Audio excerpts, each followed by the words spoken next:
My hair loss started when I was about 15, 16 years old. I didn't notice it myself at first, but my mom was cleaning the shower drain in the bathtub one day and noticed a lot of hair in there.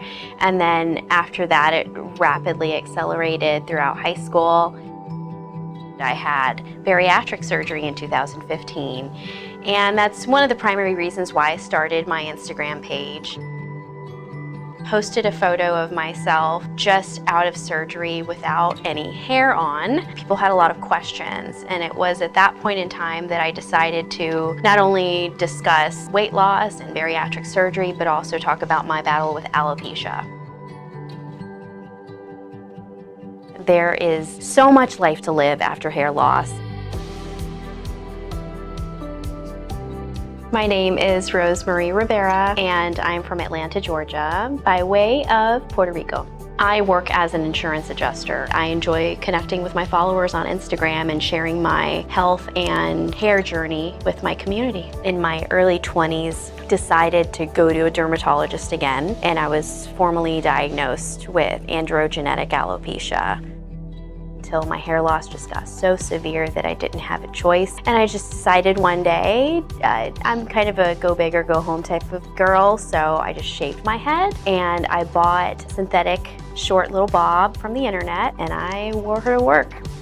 My go-to type of hair has been primarily synthetic because it is quick, easy, I don't have to spend a lot of time styling it. I tend to stick to a nice professional short bob. On the weekends, it's a totally different story. I feel confident and sassy in my long wigs. I loved switching up the colors as well.